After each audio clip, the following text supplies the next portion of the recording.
Bismillahirrahmanirrahim. Start in the name of Allah, praise Him and glorify Him, and He alone be praised and glorified. Just want to make a few announcements before we start the talk. First of all, jazakumullah for coming, everyone that came. And I hope that the last 2 weeks that we've had the talk, that they've all had an impact on us. We realise that materialism itself does not give us all the joys of life. It's there for a temporary period. It's not going to last forever. And also the gangster lifestyle that we all aspire to be, obviously it's not the ideal way, and it leads to destruction in the end. So I hope that's, inshallah, something that's impacted and that's made us think at least. Secondly, I want to say that somebody dropped £15 near the door there. So whichever person dropped that, let me know about the £15. If not, then also I'll just put it to the masjid box. That's the second thing. Third thing, I'll remind you again at the end, inshallah, is that this Tuesday, after Isha Salah, there will be a bayan taking place like we do after every 2 or 3 months in the masjid, which including Naz, Nasheed, also a bayan will be taking place as well, approximately for about an hour or so. After that, food is arranged as well, so all the brothers are strongly recommended that please come to that too. Yeah? That's the third thing. And finally, just want to let you know that inshallah we have the brothers here to do a talk, all from Manchester. So inshallah, this is an attempt to do like we always do. The talk will last for about half an hour, maybe 40 minutes, depending on how interesting the subject gets. And then you'll have a Q&A session. So if you have any questions regarding the topic, you're more than welcome to ask. Okay? So I'll let you take it. Alhamdulillahi Rabbil Alameen. Wassalatu wassalamu ala Sayyidina Muhammad. Amma ba'd. قال الله تعالى في القرآن الكريم أعوذ بالله من الشيطان الرجيم بسم الله الرحمن الرحيم والعصر إن الإنسان لفي خسر إلا الذين آمنوا وعملوا الصالحات وتواصوا بالحق وتواصوا بالصبر. السلام عليكم ورحمة الله. Alhamdulillah, Jazakallah khair to the mosque, to the brothers inviting me here. It's the holidays. Lots of people are out partying on a Saturday night, maybe going to Christmas parties. And we've chosen, inshallah, to spend our times in the best of places, the houses of Allah subhanahu wa ta'ala. And inshallah, hopefully get some reminder, about our life, our purpose, in order to gain some benefit, inshallah. So hopefully, inshallah, there'll be some benefit. Even if there is, you don't learn much, at the very least being sat here in the masjid, there is reward and there is benefit for that, for the hereafter. Today's talk, or short circle, short reminder really, is about a topic called Chill Now, Islam Later. And when I was preparing for this talk about Chill Now and Islam Later, it reminded me of a well-known, popular surah, Surah Al-Asr, which I mentioned at the beginning, Surah Al-Asr. And these surahs that we memorize when we're children, sometimes we don't really appreciate them. We think they're the short surahs, the surahs for when you memorize it as a child, or it's something that you recite quickly because you want your salah to be over. Yeah? That sometimes we think these surahs, the short surahs like Surah Al-Asr, Surah Al-Kawthar, Surah Al-Ikhlas, the short surahs, they don't have, they're just short surahs, that's it. Maybe what we memorize as children. But when I came and was preparing for this circle about Chill Now or Islam Later, it reminded me of this surah. Why? Because Allah subhanahu wa ta'ala, He says, Wal As. He says, Wal As. Which means what? It's an oath that Allah subhanahu wa ta'ala is making a oath by, means He's swearing by. Like, when you're doing something, your mother or your father tells you off, and you say, I swear by Allah I didn't do it. Cuss me, I didn't do it. Yeah? I swear by Allah I didn't do it. Why do you swear? Why do you make the oath with Allah subhanahu wa ta'ala? Is because you want to be, you want to say that I'm absolutely telling the truth. You're trying to show the importance of your statement. And when Allah subhanahu wa ta'ala makes an oath, unlike us, we can only make oaths by Allah subhanahu wa ta'ala. But Allah subhanahu wa ta'ala makes oaths by creation. And there's two things regards to this. The first thing is that it makes what is being made an oath by important in our minds. And the second thing is the next statement becomes important as well. And so Allah subhanahu wa ta'ala, He says, well, us, as I think one brother mentioned, by time. I swear by time. Allah subhanahu wa ta'ala is making an oath by time. And why is that? Because the word Asr is a period of time. We know Asr, isn't it? Salatul Asr. This is the time we pray. This is when the sun starts to decline. Okay? You know, it's a short period between Asr and then Maghrib time, particularly in the winter months. You know, when Asr comes in, what is it, 2:15? Yeah? We have only an hour, maybe an hour and a half before Maghrib starts. So we have a short period of time, we're in a rush. And during the time of the Arabs, the time of the Prophet ﷺ, before the time of the Prophet ﷺ, this term Asr was a period where the market traders used to pack up their goods. They're in a period of rush, a period of, you know, there's a lot of haste. Yeah, I don't have much time now. All the goods that I have on my store that might perish, that might be destroyed the following day, you know, the vegetables or the fruits, I have to try and sell them quickly. So you're in a period of rush. And so Allah subhanahu wa ta'ala, when choosing the word for time, used this term Asr, meaning how there is a shortness of time. Yeah? The declining, the day is about to end. Yeah? Maghrib starts, and that is a new day in the Islamic calendar. So the day is about to end. And so when we look at this topic of chill now, Islam later, we need to remember this point about Asr, about time and the importance of time, and how Allah subhanahu wa ta'ala uses this point to refer to this surah. And I don't want to go into too much detail in regards to the surah, because the surah itself, even though it's only very short, has a lot of meaning towards it. One of the famous scholars of Islam, Imam al-Shafi'i, one of the famous scholars from 1200 years ago, he said that if there was only one surah of the Quran, one chapter of the Quran to be revealed, and it was Surah Al-Asr, it would suffice the ummah. It would suffice the people. Because what's contained in that meaning contains Islam, if we really reflect upon it. And so there's a lot of detail and depth. And I might touch upon it later on, but I don't want to spend too much, because we could spend the whole reminder talking about Surah Al-Asr itself. So what I want to talk about today is about this idea that many of us have, particularly when we're young, that, we're teenagers, we're 20s, maybe 30s.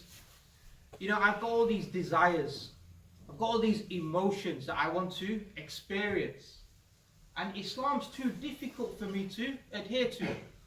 So let me chill now.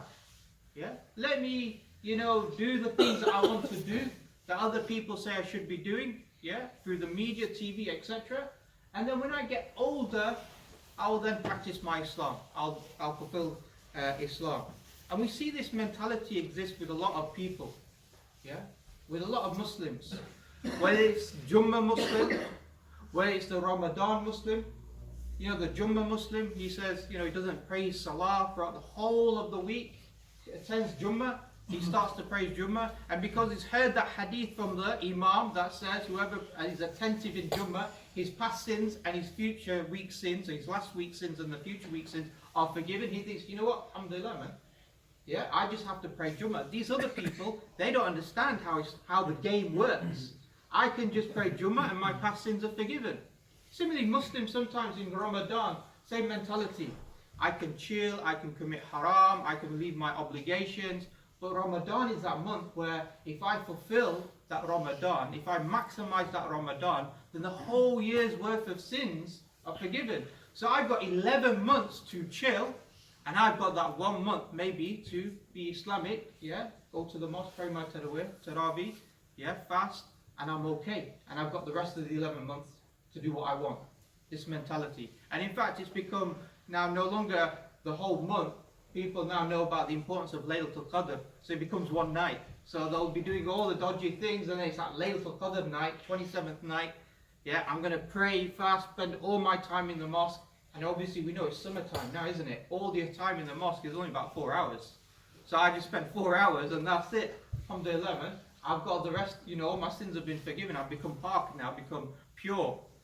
Similarly, we have Muslims who have this other mentality, which is, when I reach the age of 40, I get old. I no longer have these desires to want to do things, to chill with girls, to do other types of activities, Then I'll book my ticket, go to Hajj, and that's it. I will be cleaned and cleansed, So sometimes we think we're a player within this game, We've got those people who don't understand the game. I understand the game. I can do what I want. When I get to 40, I'll book my ticket for Hajj, and that's it. Inshallah, I will be forgiven of my sins, and I'll book my place within the mosque and abide by that. This is the mentality that we have, or that some of us may have, that we chill now, we relax, we do what we want to do now. Maybe we go to the car park with our friends in the cars, smoke spliff, chill out there. Maybe we're chilling with Susie or Aisha from college or school, boyfriend, girlfriend relationship, I'll do that. But once I reach the age of 40, then that's it. I'll go, I'll clean myself, I'll grow my beard, I'll put on the shabab kameez, I'll enter the masjid, and that's it. I'll abide by Islam. Some of us, we have this type of mentality. And the sad thing is this, is that when Muslims, they think like this, there are certain assumptions in their mind. First assumption is that I've got long time to go. I've got what? Average age of a person is what? Who dies? What's the average age here in the UK? 70, 80, 74 as the brother said. MashaAllah, that's very accurate. I've got 70, 80 years. I've got maybe 50 years before I get to that age, or 60 years before I get to that age. And you know what? As the older you get, the more you think, I've still got 30 years. I've still got 20 years to get to that age. You don't feel old, even though you get old. I was speaking to a brother once, and I was saying that such and such imam, he's a young imam.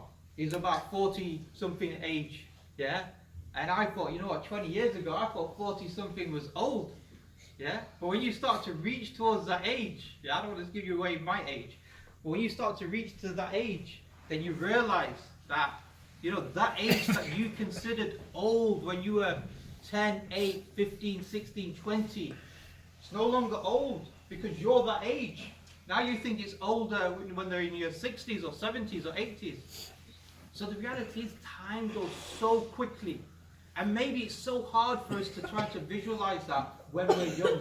When you're old, the older brothers here and the uncles here know the reality. They know how quick life went by. They know how quick it went by. But when you're young, you don't realize that. You think you've got so much time. And I want to give maybe a couple of analogies, examples, in order to give to us so that we can remind ourselves how quick time goes. How we think we've got so much time, it goes so quickly. When I was at school, and Friday used to come, and I used to have a pile of homework, chemistry, biology, maths. Friday evening comes, I'm thinking, I've got the whole weekend to revise or to finish my homework. I'm not going to do it on Friday night. I've got the whole of Saturday, the whole of Sunday. Saturday comes, I'm thinking, you know what? I'll have a whole day to myself because Friday I had to go to school. So I've not had a whole day to myself, so I'm going to have a whole day to myself. I'm not going to do any homework. I'll do it Sunday. Sunday morning comes, you think, I've got the whole day of Sunday. I can do it afterwards. 12:30, 1 o'clock comes. Maybe somebody's playing football. There's an early afternoon kickoff. You think, I'll watch the football first. Then 4 o'clock comes and there's a 4 o'clock kickoff. So I'll watch the 4 o'clock kickoff. Then you think, I've still got a long time to go. Then suddenly it's 9, 10 o'clock in the evening. And your mum's telling you have to go sleep because you've got to go sleep because you've got to go to school the next day. And what's the thing that goes through your head? I've got maths, chemistry, biology. Where did the weekend go? It went so quick. It went so quick. And what do you do in that situation? What did I used to do in that situation? I used to do, I used to regret. What did I used to regret? I used to regret about the time I lost. I think, subhanAllah, can't I be back on that Friday evening? I would have done that 3-4 hours worth of homework. Now it's 9-10 o'clock at night. I'm not going to be able to finish it in time. And then I'm studying not how to do the homework, but what excuses I'm going to give to my teacher the next day. I'm praying to Allah subhanahu wa ta'ala that the teacher forgets to hand the homework, collect the homework off the students. Yeah? How quick was it? That weekend, it went so quick. Yeah? Similarly, Thursday or Friday, we had off at school, and we got 2 weeks now. Yeah? Even the brothers who work, they probably got Monday, Tuesday, and Wednesday off. And you start that Friday, you think, yeah, I've got 2 weeks holiday from school. Or I've got these 5-6 days or a week off from work. And then suddenly, within a blink of an eye, it goes so quickly. It goes so quickly, the time. And you think, where did it go? And when you reach the age of 30, 40, 50, 60 or older, you'll think that as well. You'll realize how quick that time went. What did I do within it? And just like you'll be that student who's had that homework or that revision to do, you'll regret and you'll think, where did that time go? Why didn't I use it better? Yeah? Because the most precious thing, but is seen to us as the most abundant thing, is time. Why is it the most precious thing? Because it's the one single thing you can never ever get back. Yeah?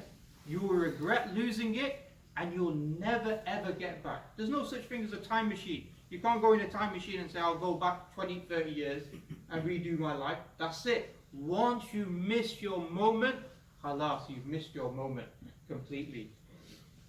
So we can see that when people do this thing, chill now, Islam later, that I will get to 40, 50, 60, they'll be in a position where they will regret losing that time. Thinking, why did I waste that time with Susie or with Aisha? Why did I waste that time? Not everybody commits, does that type of haram. But there's other aspects of time wasting that we see now. So, for example, we've got this term called Netflix and chill, isn't it? Yeah? So you've got all these episodes and series, yeah? And you'll say, brother, you'll go to your mate, did you watch that latest, whatever film or series, yeah? And maybe some of the older brothers and uncles might not know about Netflix, but some of these series, they have 20 episodes in them, yeah? And some people watch all 20 episodes in one day, 24 hours. Can you imagine that? 20 hours in one day, yeah, is watched. Because that's why they call it Netflix and chill. Because they're just chilling, they're just literally zombified in front of the TV or laptops or iPads or whatever it is, watching hour after hour. I've got to watch the next episode. I've got to watch the next episode. Yeah? Or what am I going to do now? My series is over. Yeah? I've got to now wait a couple of months before the next one comes out. And so some people get involved in that, waste their time in regards to that. Other people maybe waste their time in regards to playing football or watching sports or playing computer games. My nephew was telling me about this computer game called Red Dead Redemption 2. Who's heard of Red Dead Redemption 2? Yeah, you've heard some of the young, so some of them have heard of it. Yeah, it's this new game. Yeah, you can play for it for about 120, 130 hours plus on this game. So I said, well, what do you do on this game? And he goes, Uncle, what you can do is, you can go into a camp and you can go and hunt for food. Yeah? I go, okay, you can go hunt for food. That sounds interesting. He goes, then you cut the meat and then you take the skin and then you can go and sell it at a shop. I go, okay then. And he goes, if you get dirty, you can clean your clothes and get new clothes. Yeah? And you can go to the barbers and shave your beard or trim it. Yeah? I thought, it just sounds like life. Yeah? You're wasting time playing games, doing the things that you would normally do in life. Yeah? I know there's also shooting and that type of thing as well that goes within it. But there's all these things. People spend months on these types of games. Yeah? chilling, relaxing, yeah, wasting time. That time which I've just mentioned is so precious and will go at a blink of an eye. So brothers, when we look at this issue of chill now and yani Islam later, we have to ask ourselves questions. Why? Why do we have this mentality? Why do we have this mentality that it's okay to commit haram when we're younger? Yeah, it's okay to waste our time. Yeah, on things that don't, not even in this life, is going to benefit you. Yeah, it's not as though you're making money, you know, in computer games is actually real money. Yeah. But, you know, people, they do this. They spend hours and hours, days and days upon these things. So what makes us do this? Why do we think this is our life? That we've got into this trap? Yeah? What makes us think that we are playing this game where we can abide by Islam a little bit, or when we're older and we can commit whatever or do whatever we want when we're younger? The first thing that we need to appreciate is that this society pushes us to view this life as our only life. You know, there's a term that they use called YOLO. Anybody heard of YOLO? Maybe a couple of years old now. YOLO? No. You only live once. You heard that statement? Yeah? So a couple of years ago, it used to be a hashtag YOLO. Yeah? You only live once. So you need to maximize it. There used to be a Pepsi advert a couple of years ago. I don't know if they still have the same advert. It says, live life to the max. Yeah? Pepsi Max. So what do you have? You have this society that constantly pushes entertainment, constantly pushes that you're here to have a good time. Is it not surprising then that the most important financial sector, or one of the most important financial sectors in this society, is the entertainment industry? Yeah? Pogba gets bought for, what, 89 million? Yeah? Jose Mourinho gets sacked. 50 million. People are consumed by this. Footballers being paid extra amount of money. Actors paid extra amount of money. Yeah? This is a multi-billion-dollar industry, multi-billion-pound industry. Entertainment. Netflix making billions of dollars. How? Why? What's going on? These are organized distractions. These are things to time waste. These are things that we are told will maximize our benefit and our pleasure. And we get consumed by this. Yeah? We get consumed by thinking this is our purpose, that this is all we're here to do. Go from one Netflix series to another, one pleasurable activity to another, and that's it. Nothing more to life than that. But as Muslims, we all know, and that's why the second part of this, the talk title is Islam Later. We all know that's not the real purpose of life. It's just to watch Netflix films, is it? We know that it's not the purpose of life to go and commit haram and neglect our fara'id, neglect our obligations. We know this is not from the purpose of life. We know what our purpose of life is. Our purpose of life is to worship Allah subhanahu wa ta'ala. The question becomes, if we know this by statement, then why don't we act by this? Why do we think it's okay to commit haram now and maybe later on start to become practicing in Islamic? And I would say there's maybe 3 or 4 reasons for this. The first reason, let me go back to that point, that example about having homework or a revision and you've got an exam on Monday morning. Yeah? So you know you have to revise because you know definitely you've got an exam. Whether you do it or you don't do it, that's a separate issue. But you know definitely you have to do it. Yeah?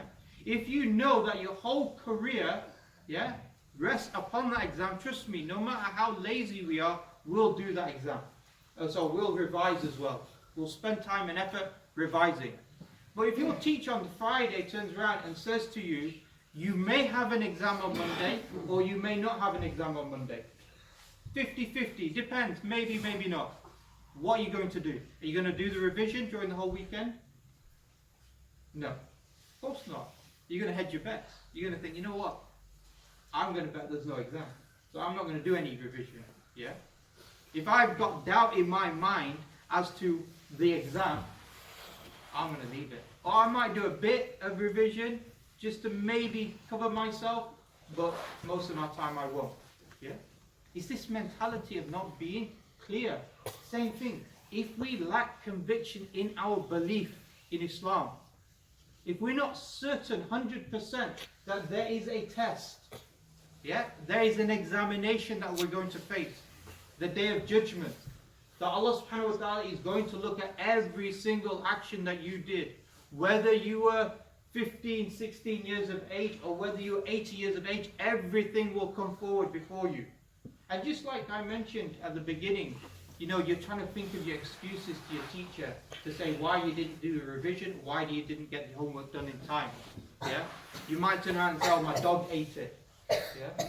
And Miss whatever Pennington or Mrs. Smith or whatever turns around and said, you're a Muslim, you don't have dogs at home. Yeah, maybe. But you might try to think of some excuses. You might think that the teacher will forget. But on the day of judgment, Allah subhanahu wa ta'ala knows what you did. There are no excuses. Even if you try to give an excuse, your limbs will start to testify, yeah, on your behalf of what you did. Yeah? Allah subhanahu wa ta'ala is not going to forget anything that you did. So there are no excuses. Everything's going to be laid bare. Yeah? Unlike the teacher.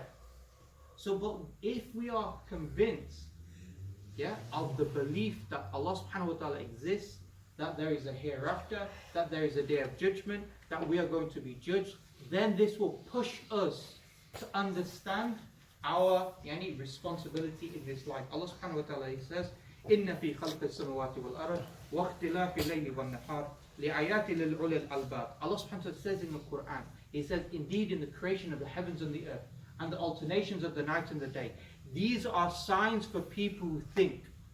Yeah? People who think and ponder and contemplate. What's Allah subhanahu wa ta'ala saying in the Quran? He's saying, come to the belief through conviction. Think about the verses of Quran. Understand the signs within the universe, how there is a need for a creator. Understand the signs within the Quran that points to its divine origin. Be clear that the message of the Quran is absolutely true from the Creator who's going to judge us.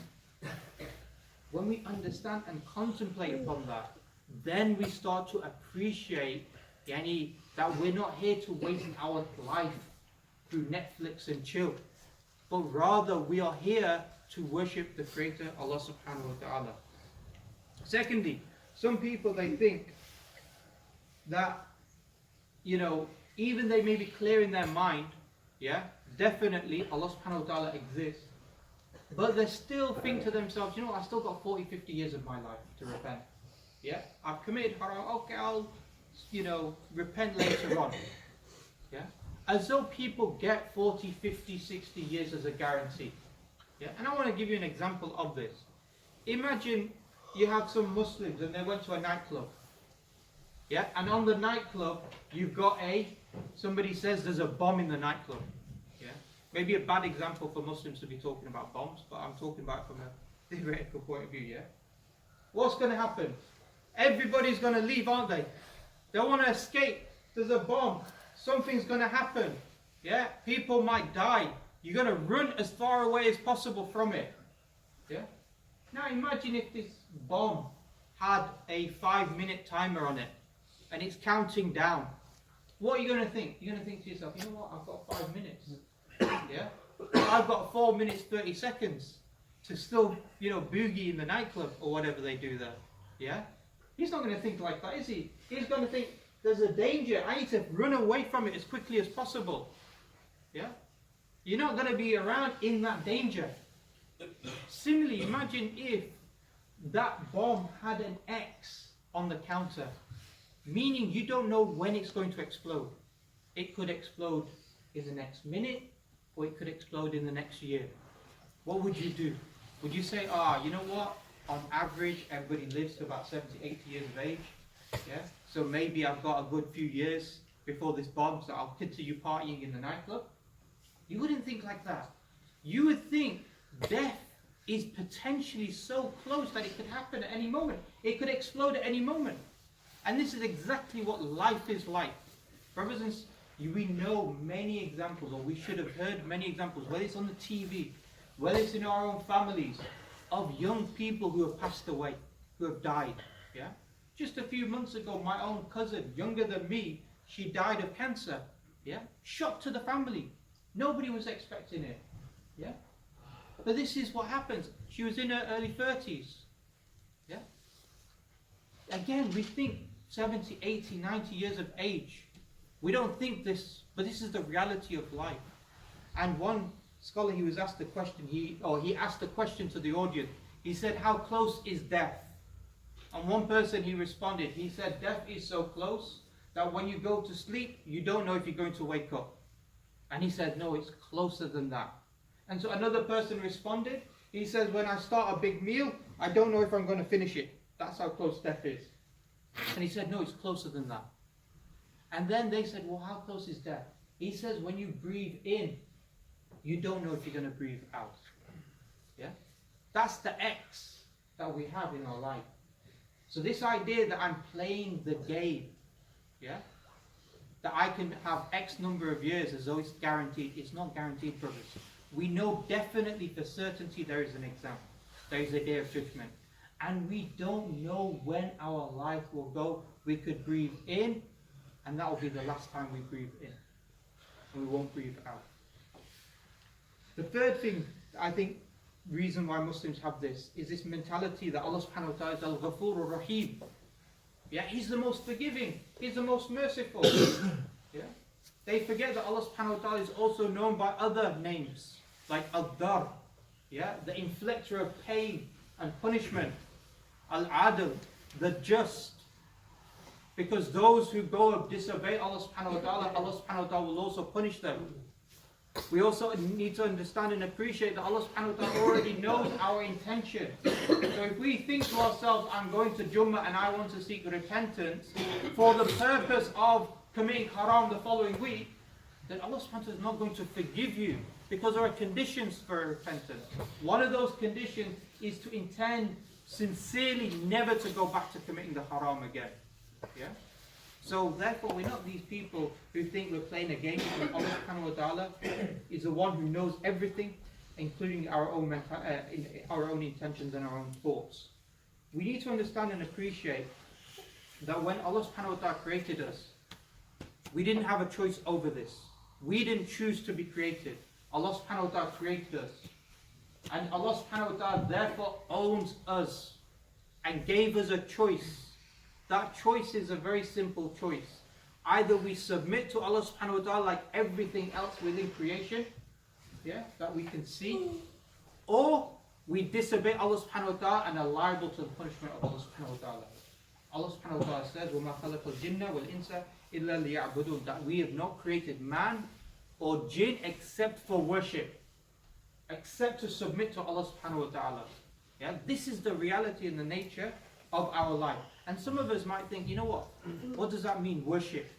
Does worship just mean that 24 hours I have to sit in the mosque? Is that what means that I have been created for? Worship means more than that. Worship means that every single action that we do,